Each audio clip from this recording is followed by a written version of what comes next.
নমস্কার। আজকে আমরা বৃশ্চিক রাশির বিষয় নিয়ে কথা বলবো। থাম্বনেল দেখে হয়তো আপনারা বুঝতেই পেরেছেন অনুষ্ঠানটি কী বিষয় নিয়ে। হ্যাঁ, বৃশ্চিক রাশির সফলতা এবছর নিশ্চিত, অর্থাৎ এবছরে বৃশ্চিক রাশির অবশ্যই সফলতা আসবে। তবে আমার কয়েকটি কথা মানতে হবে কিন্তু বৃশ্চিক রাশিকে।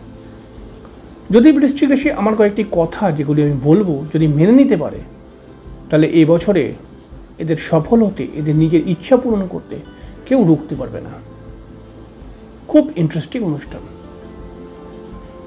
বৃশ্চিক রাশি যদি আমার কথাগুলো মেনে নেয়, তাহলে সত্যি এদের সফলতার জায়গা থেকে কেউ রুখতে পারবে না।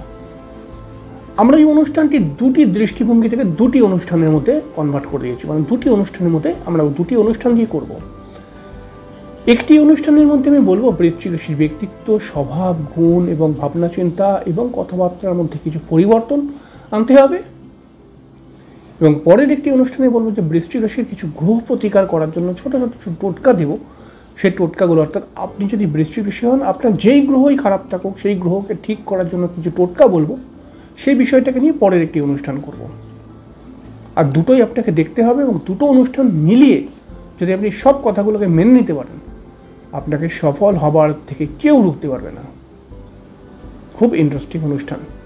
অবশ্যই আমরা অনুষ্ঠানে চলে আসবো এবং দেখে নিই আমাদের কী কী বৃশ্চিক রাশির, মানে কী কী কথা রয়েছে যেগুলো বৃশ্চিক রাশিকে মানতে হবে, তাহলেই বৃশ্চিক রাশি পারবে এই বছরে, নচেত কিন্তু সমস্যা রয়েছে।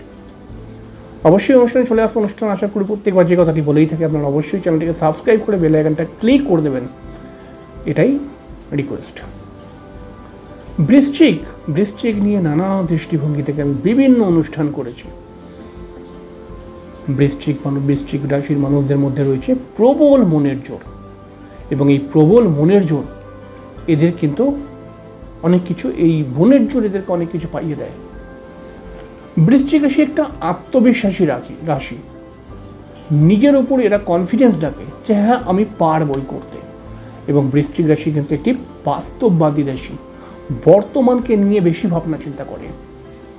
বৃশ্চিক রাশি যে কোনো সমস্যাকে কঠোরভাবে মোকাবিলা করতে পারে, অর্থাৎ বৃশ্চিকের সামনে যে কোনোই সমস্যা চলে আসুক না কেন, বৃশ্চিক কিন্তু সেখান থেকে পিছু পা হয় না। সেই সমস্যাকে কঠোরভাবে লড়াই করার জন্য প্রস্তুত করে নিজেকে, এবং প্রস্তুত করেও না, এবং সমস্যার সঙ্গে লড়াই করতেও পারে। বৃশ্চিক জ্ঞানী, যে কোনো জ্ঞান অর্জন করতে বৃশ্চিক কিন্তু সর্বদাই চেষ্টা করে, আরও কিছু শিখতে যায় বৃশ্চিক প্রতিবাদী, বৃশ্চিক লড়াকু, এবং বৃশ্চিক একজন স্নেহপ্রবণ, অর্থাৎ যাকে এরা ভালোবাসে তাকে খুব মন থেকে ভালোবাসে, তার জন্য করার চেষ্টাও করে, প্রচুর তাদের জন্য করে। বৃশ্চিক ভরসাদার, চোখ বন্ধ করে বৃশ্চিককে ভরসা করা যায়, কিন্তু এর সঙ্গে সঙ্গে বৃশ্চিক একদিকে পরিশ্রমী, আর একদিকে কিন্তু কি বলবো, শক্তিশালী মানুষ হয়, শক্তিশালী মনের মানুষ হয় বৃশ্চিক সর্বদা নিজের ভার বা নিজের দায়িত্বকে নিজেই বহন করতে চায়। এর জন্য তো আমরা দেখি বহু বৃশ্চিকের মেয়েরা কর্মরত রয়েছে, অর্থাৎ বহু বৃশ্চিকের মেয়েরা কাজ করছে, নিজের দায়িত্ব বা নিজের সংসারের দায়িত্ব নিজে চালিয়ে নেয়। অনেক সময়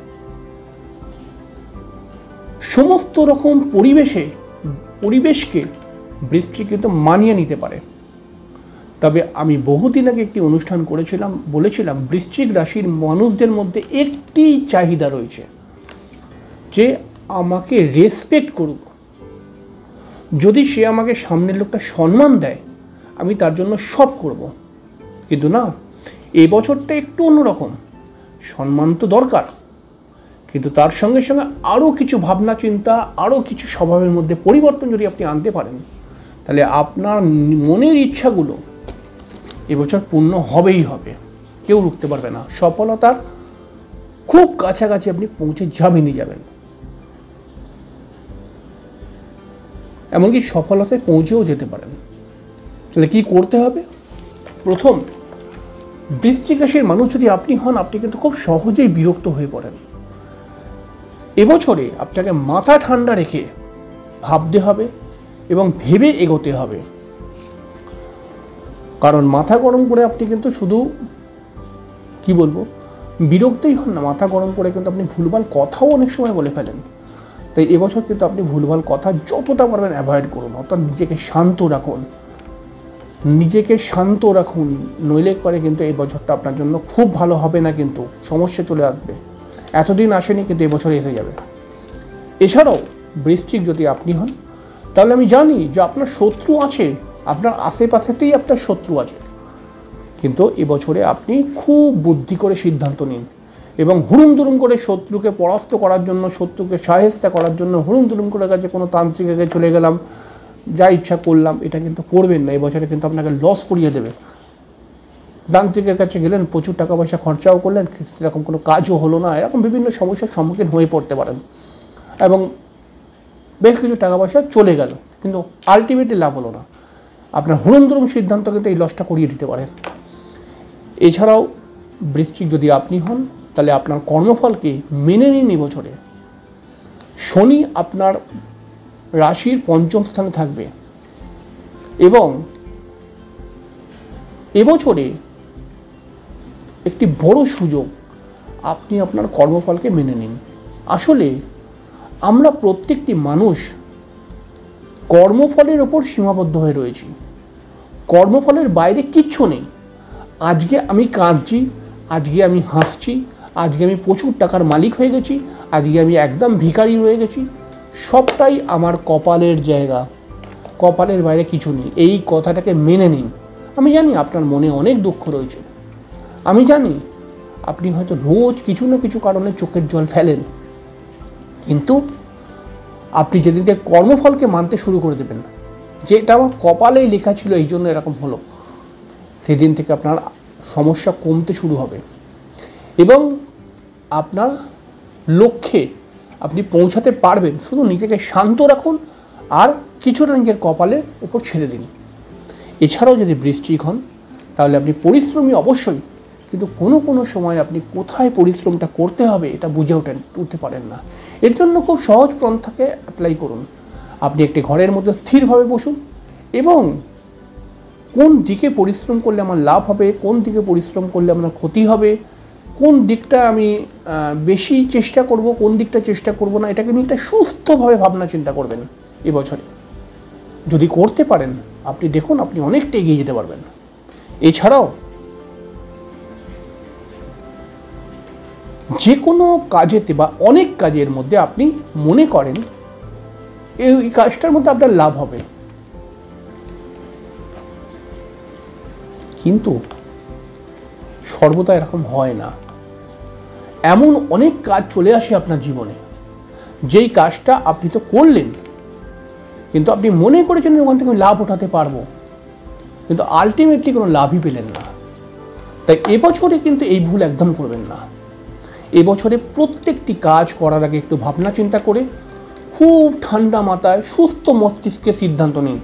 কোনো রকম রাগারাগি চিল্লাচিল্লি করে কোনো সিদ্ধান্ত নেবেন না, এতে কিন্তু লস হবে এবছরে। বারবার বলছি, এই সিদ্ধান্ত যদি এরকম করে নেন তাহলে লস হয়ে যাবে। খুব ভাবনা চিন্তা করে সিদ্ধান্ত নিন, তাহলে আপনি লাভে থাকবেন। এছাড়াও এবছরে যতই মানুষ, সামনের মানুষকে আপনাকে উত্তপ্ত করার চেষ্টা করুক, আপনি নিজেকে ঠান্ডা রাখুন, উত্তপ্ত হতে দেবেন না। খুব বড় প্রয়াস এবং এর ফলাফল অনেক বড়। আপনি হয়তো ভাবতে পারছেন না, কিন্তু এর ফলাফল অনেক বড়।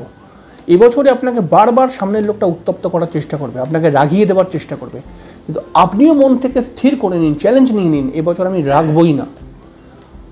এবং দেখুন, না রেগে আপনি এবছরে কত কিছু হাসিল করে নিতে পারবেন। এই স্বভাবগুলো যদি আপনি একটু চেঞ্জ করতে পারেন, আর হ্যাঁ, কিছু গ্রহ তো নিশ্চয়ই আপনার জন্মছকে খারাপ রয়েছে, সেইটাকে ঠিক করার জন্য আমি কিছু ঘরোয়া প্রতিকার বলবো, সেগুলো করতে হবে। শুধু এই কথাগুলো আমি যেগুলো বললাম সেটাও যদি আপনি মেনে নেন, তাহলে প্রায় আপনি সফলতার দোরগোড়ায় পৌঁছে গেছেন। 80% কাজ হয়ে গেল মনে করবেন। আর কিছু গ্রহ প্রতিকার দরকার, সেটা 20% আমি বলে দেবো। কিছু গ্রহ প্রতিকারের জন্য আর একটি অন্য ভিডিওতে টোটকা বলবো। এই দুটোকে মিলিয়ে আপনি 100 হয়ে যাবে এবং আপনি নিজের সফলতা পৌঁছাতে পারবেন এবং পারবেনই। আপনি বারবার বলেন যে সমস্ত কাজে আমি নিরাশ হয়ে পড়ছি, যা করতে যাচ্ছি বাধা পড়ে যাচ্ছে। আপনি দেখুন এগুলোকে করে, আমি যেরকম বললাম সেরকম করে চলে দেখুন, আপনি বাধা তো পড়বেনই না এবং হাসি মুখে আপনি অনেক বাধাকে কাটিয়ে এগিয়ে যেতে পারবেন। যাই হোক, আজকের অনুষ্ঠান এখানে শেষ করলাম। অনুষ্ঠানটি কেমন লাগলো অবশ্যই জানাবেন। ভিডিওটি ভালো লাগলে একটি লাইক দেবেন অবশ্যই, আর চ্যানেলটিকে সাবস্ক্রাইব করে বেল আইকনটা ক্লিক করতে কিন্তু একদম ভুলবেন না। যাই হোক, এখানে শেষ করলাম, পরের দিন দেখা হয়ে যাবে। ততক্ষণের জন্য নমস্কার।